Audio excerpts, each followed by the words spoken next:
Good afternoon student. आज हम लोग नवोदय विद्यालय इंट्रेंस एग्जाम 2025 के लिए एक मॉडल सेट करने जा रहे हैं, जिसमें हिंदी, रीजनिंग और मैथ तीनों हम लोग करेंगे। सबसे पहले ये हम लोग जानते हैं कि किस तरह से भरना है। यहाँ पर सबसे ऊपर में रोल नंबर लिखा हुआ है। ये बुकलेट रहेगा, क्वेश्चन बुकलेट, परीक्षण पुस्तिका क्रमांक यानी कि बुकलेट नंबर ये है, और इस तरह से रोल नंबर रहेगा। और यहाँ पर सबके अपना नाम लिखोगे, जैसे कि तेरा क्या नाम है? परीक्षार्थी का नाम अतीसरा यहाँ लिखोगे बड़ा बड़ा अक्षर से, ठीक है। क्या लिखोगे? अतीश उरांव, इस तरह से लिख लोगे, ठीक है। फिर यहाँ पर साइन करोगे। क्या करोगे? साइन करना है, ठीक है। क्या करना है? साइन। और देख लो कितना समय का रहेगा? 2 घंटे। कितना? 2 घंटे का रहेगा, है ना। और इस जगह रोल नंबर लिखना है। यहाँ क्या लिखोगे? रोल नंबर है याद? कितना है? 805 मेरा। 717। पूरा बोलना है रे, देख रहे हो कितना? 158। हाँ, तो यहाँ 28 भरोगे। 46। 28, 53, 100, जिसका जैसा होगा वो अपना भरोगे। हाँ, ठीक है, समझ गया? समझा कि नहीं? तो आगे की ओर बढ़ते हैं। इस तरह से भरना है, एक ठो बॉक्स को भरना है ना। मानसिक का 40 क्वेश्चन रहेगा और 50 नंबर, और गणित का 20 क्वेश्चन 25 नंबर, हिंदी का 20 क्वेश्चन 25 नंबर, टोटल 100 नंबर का होगा। जैसे कि मेंटल एबिलिटी, मानसिक योग्यता, मानसिक सबसे पहले आएगा। तो ये पहला क्वेश्चन है, पहला क्वेश्चन सबसे अलग छांटना है, सबसे अलग। देखो, ये इसमें से सबसे अलग कौन है? तो इसका डी क्यों सही होता है? क्योंकि यहाँ पर 2 ठो गुना चिन्ह है ना। कितना गुना चिन्ह है? 2। अब इसके बाद में आते हैं दूसरा क्वेश्चन। दूसरा का कौन सही है? सी क्यों सही है? क्या चीज सम संख्या है? तो यहाँ भुजाओं की संख्या, ए में भुजाओं की संख्या कितना है? 6 है, बी में 4 है, सी में 3 है और डी में 8 है। तो विषम संख्या ये आता है, जिसके कारण से ये सही हो जाता है, ठीक है। अब तीसरा आते हैं। तीसरा का कौन सही होगा? सी। बी क्यों होगा? यहाँ पर 5, ए नंबर में 5 भुजा और 5 ये चुंदी निकला हुआ है। और सी में 3 भुजा 3 चुंदी, डी में 6 भुजा और 6 चुंदी, और बी सबसे क्या हो रहा है? अलग हो रहा है, इस कारण बी सही। अब चौथा आते हैं। चौथा का कौन सा सही? ADLP है। ए क्यों सही है? वोवेल्स है, बाकी बात कॉन्सोनेंट है। अब बताइए 5 का। 5 का डी सही क्यों हो गया? 1 2 समान आकृति। ये समान, 5 से ये समान आकृति है ना। 5 से क्या है? समान आकृति। यहाँ पर समरूप आकृति पढ़ना है, समान आकृति, क्योंकि क्वेश्चन में जिस तरह से है उसी तरह से कितना में डी दिख रहा है? डी में। डी सही है इसका। 6 का बी। 7 का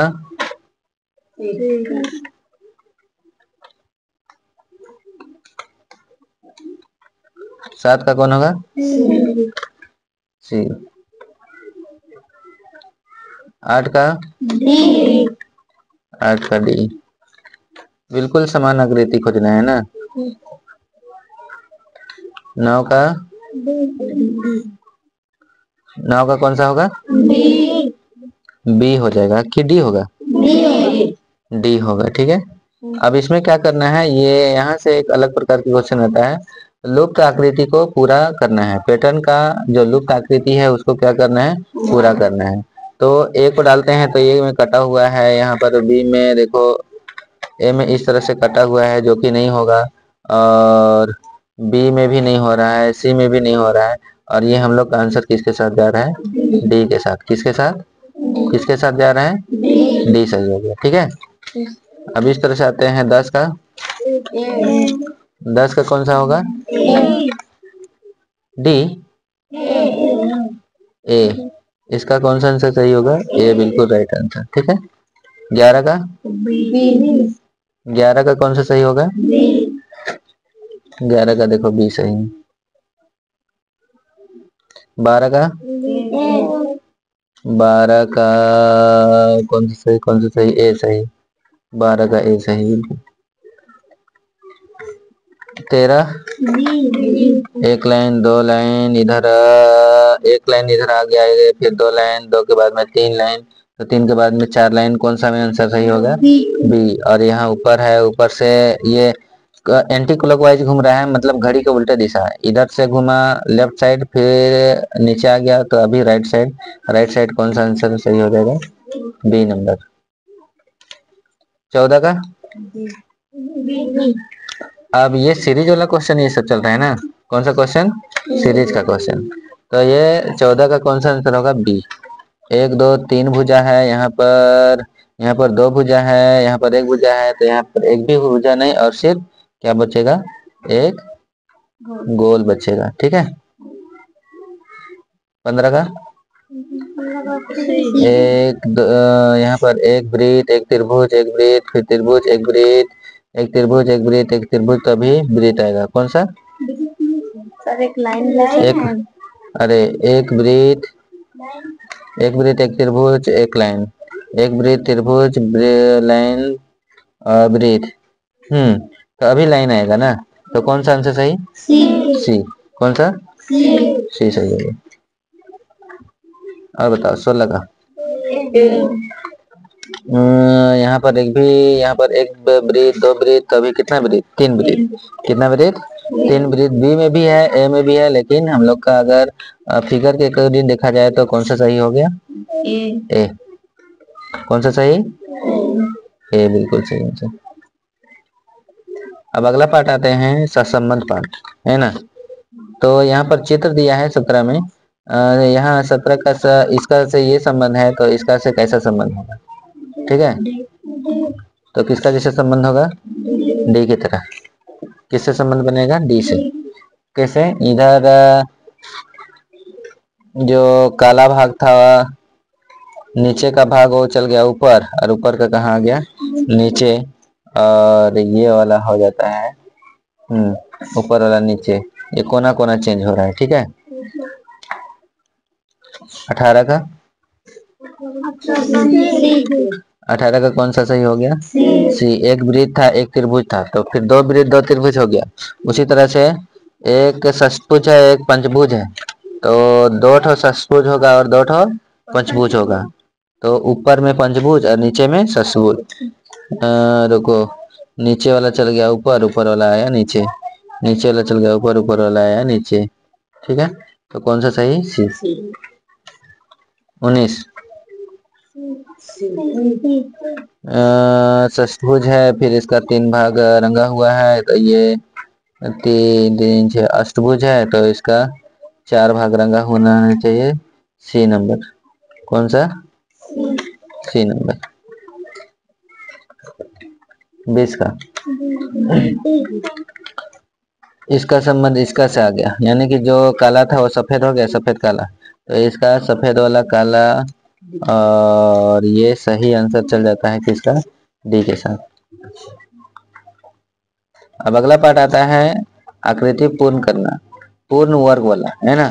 इसमें 3 प्रकार के क्वेश्चन आता है। एक त्रिभुज वाला आता है, एक त्रिभुज वाला आता है, एक वर्ग वाला और एक वृत्त वाला। ठीक है। कितना प्रकार के क्वेश्चन आता है? 3। तो इसमें से वर्ग वाला ये है, तो किसको भरेंगे कि पूरा पूरी सेट हो जाएगा? तो ये अगर नहीं आता है तो इसको इस तरह से भी कर सकते हो।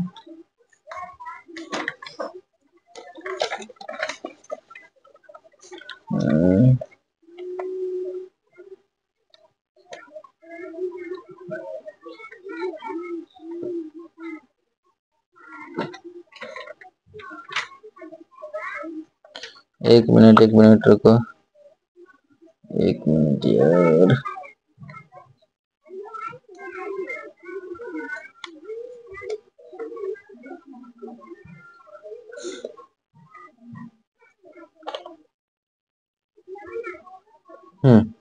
तो इसको इस तरह से बनाना है। यहाँ से अगर सीधा लाइन खींचते हैं इस तरह से, तो इधर वाला भाग कौन वाला दिख रहा है? किसमें दिख रहा है? बी। बी में किसमें? बी। तो बी सही हो जाएगा। ठीक है। इसी तरह से आगे आएंगे, तो इसको इधर से एकदम सीधे लाइन खींच के क्या करना है?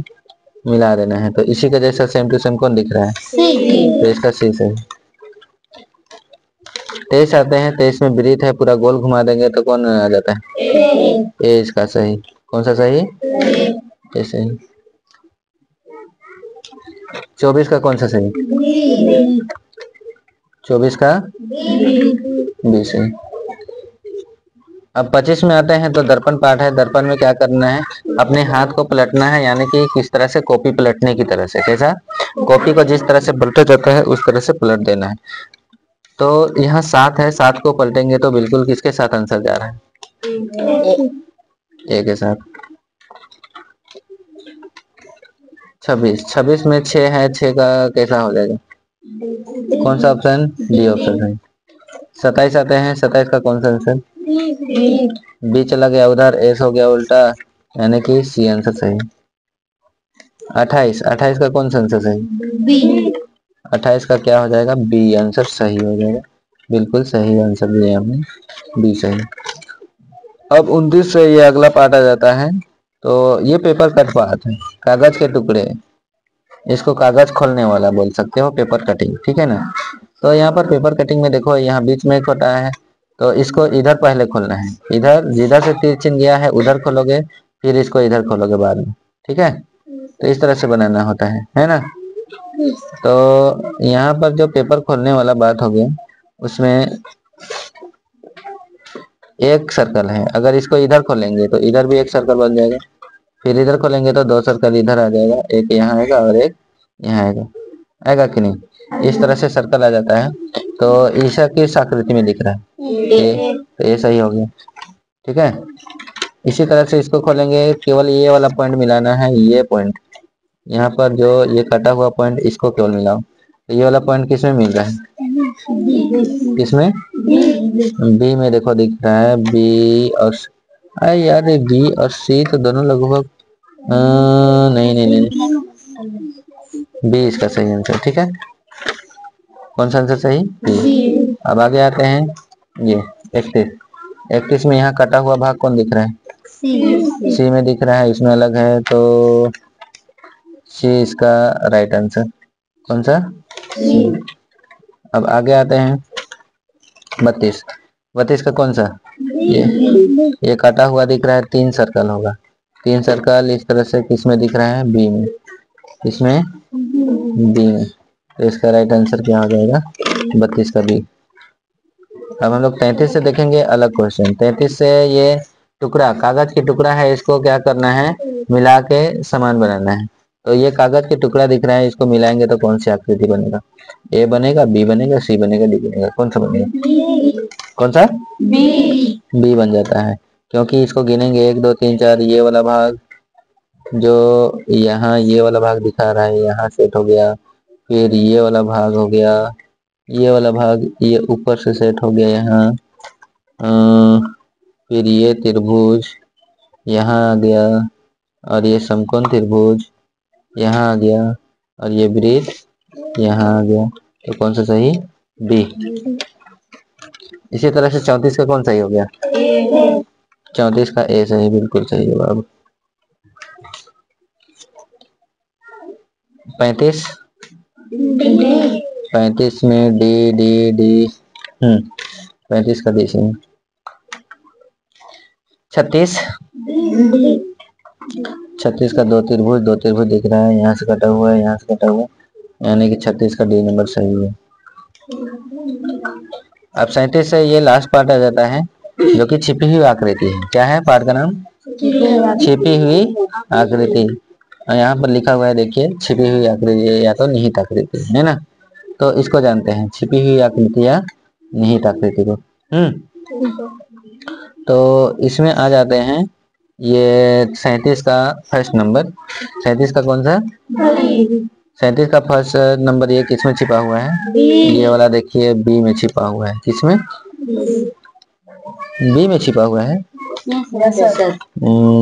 बी में, हाँ बी में इस जगह छिपा हुआ है ना, तो बी सही, ठीक है। अब 38 का कौन सा सही? 38 का डी नहीं होगा, ठीक है, डी नहीं होगा, बिल्कुल नहीं होगा, सी सही इसका राइट आंसर। ठीक है। 38 के बाद में आते हैं 39, तो 39 का कौन सा सही होगा? 39 में तो T T T capital T, A number इसका सही आंसर। अब 40 आते हैं आज के लिए इसका लास्ट क्वेश्चन, तो 40 का कौन सा सही हो गया? बी। एन एन यहाँ पर दिख रहा है, यहाँ से ना ये वाला एन बी सही, ठीक है। तो हम लोग का इस तरह से रीजनिंग कंप्लीट होता है, मानसिक कंप्लीट हो गया। अब हम लोग हिंदी में बढ़ेंगे, उसके बाद में मैथ को बनाते हैं, ठीक है। हिंदी फिर मैथ, तो हिंदी की ओर बढ़ते हैं।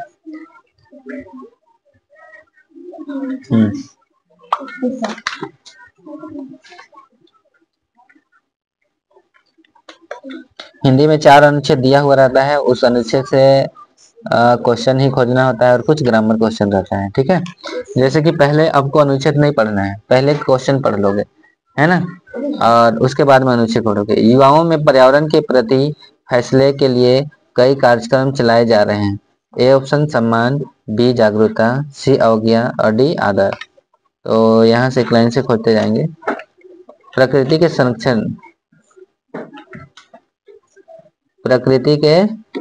संरक्षण का महत्व आज के समय में अत्यधिक बढ़ गया है। जलवायु परिवर्तन, वनों की कटाई और प्रदूषण जैसे मुद्दे हमारे पर्यावरण का गंभीर रूप से प्रभावित कर रहे हैं, गंभीर रूप से प्रभावित कर रहे हैं, ठीक है। इसलिए यह आवश्यक है कि हमारे प्राकृतिक संसाधनों का सही तरीके से उपयोग करें और उन्हें संरक्षण के लिए प्रयासरत रहें। भारत के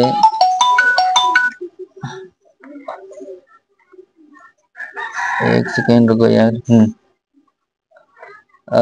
उनके संरक्षण के लिए प्रयासरत रहे। भारत में कई पारंपरिक प्रथाएं और त्योहार हैं। देखो इसको हम फ्लाइट मोड डाल देते हैं ताकि ये डिस्टर्ब ना करें। हमारे प्राकृतिक संसाधन की तरीके से उपयोग कर रहे हैं, उनके संरक्षण के लिए प्रयासरत रहें। भारत में कई पारंपरिक प्रथाएं और त्योहार हैं जो कि प्राकृतिक हमारे सम्मान को दर्शाते हैं, जैसे कि गणेश चतुर्थी के दौरान लोग गणेश की मूर्तियां मिट्टी से बनाते हैं और इन विसर्जन नदियों में करते हैं। यह न केवल एक पारंपरिक है बल्कि जल स्रोत को प्रदूषण होने से बचाता है। इसके अलावा युवाओं ने पर्यावरण के प्रति, किसके प्रति? पर्यावरण के प्रति, यहाँ पर एक आंसर मिल रहा है, पर्यावरण के प्रति जागरूक फैलाने के लिए कई कार्यक्रम चलाए गए। तो ये क्वेश्चन से हम लोग का देखिएगा इधर, ठीक है। देखो युवाओं को पर्यावरण के प्रति खालिस्तान फैलाने, पर्यावरण के प्रति वहां भी लिखा हुआ था, यहाँ भी लिखा हुआ है कि नहीं? तो इसका कौन आंसर सही होगा? जागरूकता भी सही होगा ना। अब 62 नंबर का क्वेश्चन आते हैं। 62 नंबर का क्वेश्चन में क्या कहा गया है कि गणेश चतुर्थी के दौरान की मूर्तियां मिट्टी से बनाकर नदियां में विसर्जित की जाती है। तो गणेश चतुर्थी का मूर्ति बनाकर गणेश चतुर्थी के दौरान मूर्ति का मिट्टी को बनाकर नदियों में विसर्जित की जाती है। फूल गणेश जी को कि उसका वस्त्र को कि पेड़ को, क्या चीज को? तो क्या चीज को उसको ये किया जाता है? ऊपर से देखते हैं, खोजते हैं किसको ये डाला जाता है। विसर्जन, देखो गणेश जी की मूर्ति मिट्टी से बनते हैं और इनका विसर्जन गणेश जी का, किसका? गणेश जी का। तो इसका सही आंसर क्या होगा? बी नंबर हो जाएगा, गणेश जी। प्रकृति के संरक्षण का महत्व आज के समय में बढ़ गया है। तो प्रकृति का संरक्षण बढ़ गया है, बहुत की समान की अत्यधिक की सीमित। तो कैसा बढ़ा है? अभी हम कहीं पढ़े थे वैसा हमको लगा। रुको अत्यधिक बढ़ गया है ना, संरक्षण महत्व के आज के समय में अत्यधिक बढ़ गया है। यहाँ पर फर्स्ट लाइन में ही लिखा हुआ है ना, है कि नहीं? है ना। तो यहाँ जाते हैं तो इसका सही आंसर क्या हो जाएगा? सी हो जाएगा। क्या हो जाएगा? सी। 62 का सही आंसर क्या हो गया? सी हो गया, है ना। और 63 का, सॉरी 63 का, किसका? 63 का, 63 का सही आंसर क्या हो गया? सी, ठीक है। अब हम लोग आगे की ओर आते हैं। 64, कौन सा? 64। संरक्षण का विलोम शब्द, अब ये वहां नहीं मिलेगा, है ना, ये ग्रामर से है। विलोम मतलब होता है उल्टा, संरक्षण मतलब रक्षा करना, तो रक्षा करना का उल्टा क्या होगा? निर्माण करना कि रक्षा करना कि विनाश करना कि सुरक्षा करना, क्या करना होगा? विनाश। क्या करना हो जाएगा इसका आंसर? विनाश। विनाश हो जाएगा। क्या हो जाएगा? विनाश। विनाश सही हो जाएगा। ठीक है, क्या हो जाएगा जी? विनाश। तो इसका सही आंसर क्या हो जाएगा? विनाश। ठीक है। अब 65 संसाधन का बहुवचन। यहाँ एक वचन एक का बोध होता है और बहुवचन मतलब बहुत अधिक का बोध होता है। संसाधन का बहुवचन क्या होगा? संसाधन की, संसाधनों की, संसाधनियों की, संशोधन। तो इसका बी आंसर, ये भी आपका यहाँ से नहीं मिलेगा, संसाधनों होगा, है ना? क्या होगा? संसाधनों। अब आ जाते हैं हम लोग अनुच्छेद 2 में, अनुच्छेद 66 नंबर में। तो पहला क्वेश्चन क्या है? भारत में त्योहारों का मुख्य उद्देश्य क्या है? तो त्योहार का मुख्य उद्देश्य क्या होता है? अकेलापन की, धार्मिक और सामाजिक एकता की, धन कामना की, शिक्षा। तो एक बार हमको पढ़ने दो।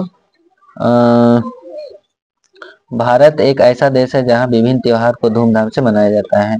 हर त्योहार में अपना विशेषता रखता है। तो यहाँ का त्योहार को कैसे मनाया जाता है? धूमधाम से, और विशिष्टता और महत्व रखता है। तो कौन कौन सा त्योहार? दीपावली, होली, ईद जैसे त्योहार न केवल की धार्मिक प्रतीक है बल्कि यहाँ सामाजिक एकता, धार्मिक और सामाजिक दोनों को एकताएं को दर्शाने के लिए त्योहार मनाए जाते हैं। दीपावली के दौरान तो लोग अपने घर को दीपों से सजाते हैं, और दीपावली में क्या करते हैं? घर को दीप से सजाते हैं और पटाखे फोड़ते हैं, और क्या करते हैं? फटाते। तो हम लोग को पहला आंसर यही ही मिल गया था कि सामाजिकता और धार्मिकता दोनों का प्रतीक को बढ़ाते हुए चलता है ना? इसका मुख्य उद्देश्य क्या रहता है? धार्मिक और सामाजिक। समझ गए 66 का? और 67 दीपावली के दौरान लोग अपने घरों को खालिस्तान से सजाते हैं। तो अभी हम लोग पढ़े दीप से दीप, और इसी को दिया, उसी का पर्यायवाची शब्द है ना? उल्लास का पर्यायवाची शब्द क्या होता है? दुख होना कि प्रसन्नता होना कि चिंता होना कि शांति होना? उल्लास मतलब खुशी, प्रसन्नता होना। क्या होना?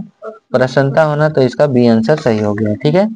त्योहार का बहुवचन, त्योहार का बहुवचन क्या हो जाएगा? त्योहार का बहुवचन त्योहार की, त्योहारों की, त्योहारों का की, त्योहारों की। तो इसका त्योहारों हो जाएगा, बी आंसर सही हो गया। कौन सा? बी। अब इसके बाद में हम लोग आते हैं 70 नंबर, खुशी में। खुशी में खालिस्तान संज्ञा है। ये संज्ञा ये भी ग्रामर से ही है। कहाँ से?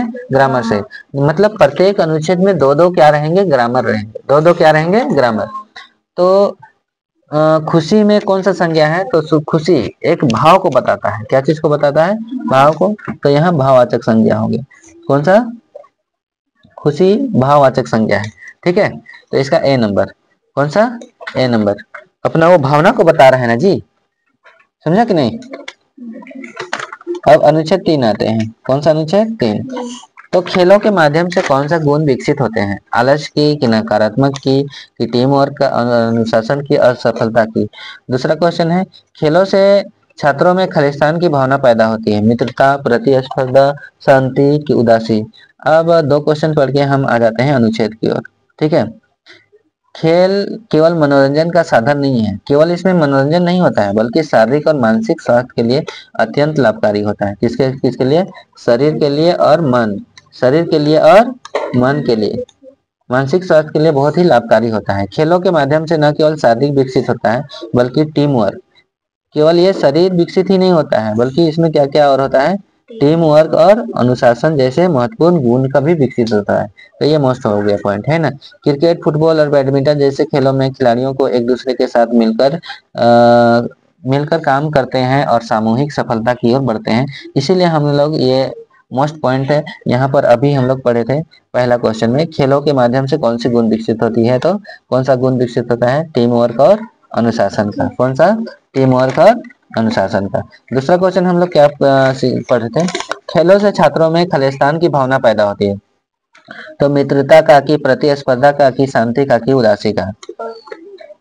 तो सामूहिकता की ओर बढ़ते हुए स्कूलों में खेलकूद के आयोजन से छात्रों में प्रतिस्पर्धा। देखो यहाँ में छात्रों में खेलकूद के साथ में क्या चीज बढ़ता है? प्रतिस्पर्धा। क्या चीज बढ़ता है? प्रतिस्पर्धा। तो इसका भी राइट आंसर क्या हो जाएगा? बी हो जाएगा, प्रतिस्पर्धा होगा। ठीक है। कौन सा सही आंसर हो गया? बी। अब विकास का समानार्थी शब्द, विकास का समानार्थी शब्द ये पर्यायवाची शब्द को ही समानार्थी शब्द कहते हैं, तो ये भी आपका अनुच्छेद में नहीं मिलने वाला है। तो विकास मतलब गिरावट होना, की प्रगति करना, की ठहराव, की रुकावट। विकास मतलब कि आगे की ओर बढ़ना, और इसी को हम लोग क्या बोलेंगे, प्रगति बोलेंगे। क्या बोलेंगे, प्रगति। 74, इससे उन्हें अपनी सीमाओं को पार करने और अपनी क्षमताओं को पहचानने में मदद मिलती है।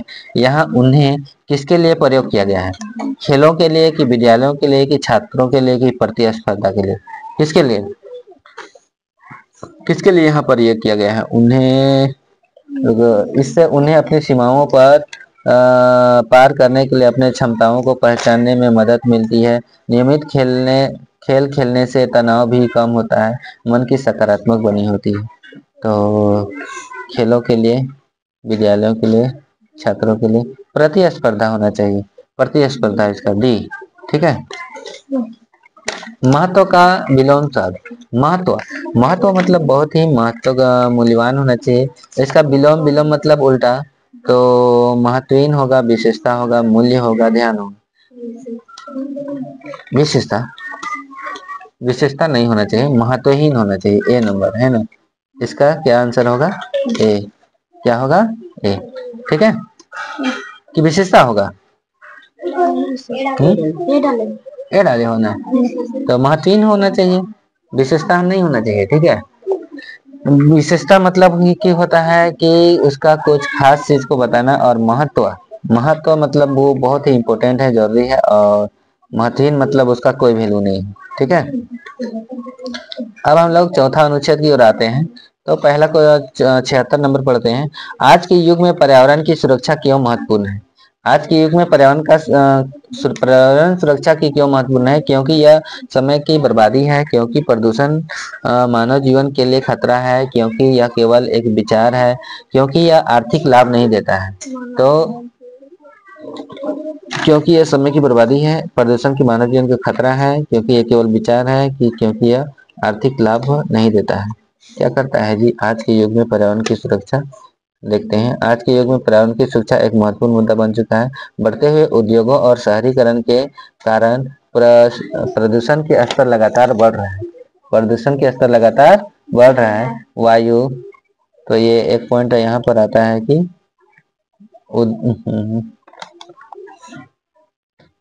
बढ़ते उद्योग और शहरीकरण के ये प्रदूषण को क्या कर रहा है, बढ़ा रहा है। और वायु, जल और मृदा के प्रदूषण मानव जीवन के लिए गंभीर खतरा पैदा कर रहा है।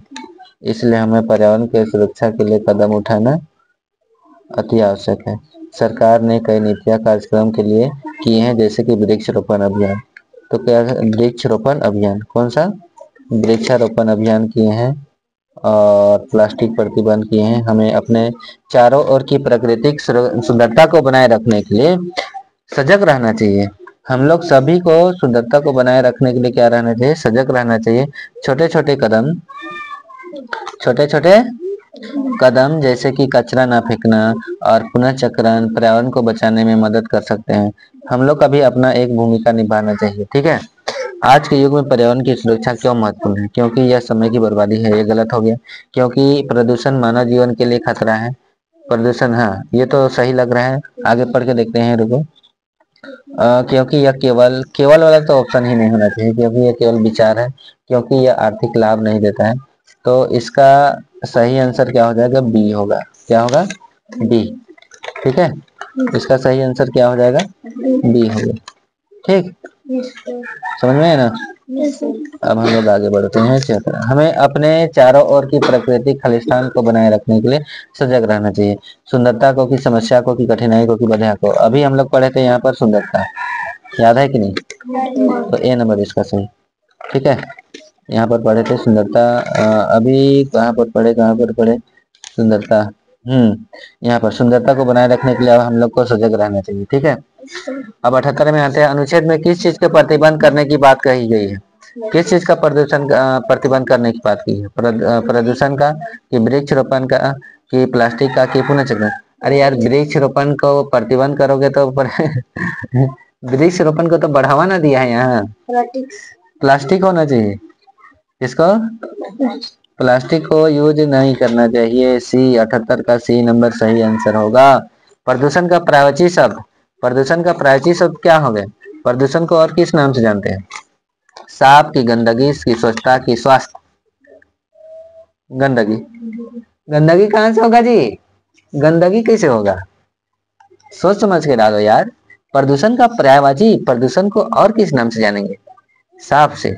अरे प्रदूषण का गंदगी है ना, बिल्कुल सही है। प्रदूषण मतलब कि गंदा करना। साफ ये, स्वच्छ, स्वास्थ्य ये, तो इसका बी आंसर। हाँ, इसका बी आंसर ही होगा। ठीक बोला जी। प्रदूषण हम स्वच्छता ये सोच रहे थे, लेकिन स्वच्छता नहीं होगा। कौन इधर स्वच्छता बोल दिया था, तो हम मेरे दिमाग में पहले स्वच्छता ही चला था, लेकिन स्वच्छता नहीं होगा। इसका क्या आंसर होगा? गंदगी। प्रदूषण होना मतलब गंदगी होना। आज का लास्ट, हिंदी का लास्ट क्वेश्चन जान रहे हैं। नीति का बहुवचन। नीति का बहुवचन। नीति एक वचन है, इसका बहुवचन क्या हो जाएगा? नीति होगा कि नीतियां होगा कि नीतियों होगा कि नीतियां? दो ठो नीतियां है। दो ठो नीतियां है मतलब ये समझ लो कि यही दोनों में से एक होगा। अब हर्षी दीर्घी ये समझना है। तो नीतियां में हर्षी, नामे दीर्घी, तामे हर्षी, यामे का या, ये होना चाहिए हर्षी वाला। ठीक है, कौन वाला? हंसी वाला। नीतियां। तो मानसिक और हिंदी हम लोग खत्म कर चुके हैं। अब हम लोग बढ़ेंगे मैथ की ओर। किसकी ओर? मैथ की ओर। तो मैथ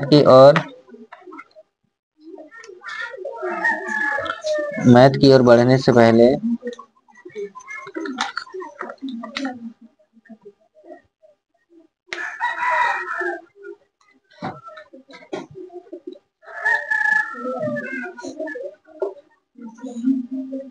वीडियो पॉज कैसे करेंगे? एक सेकेंड।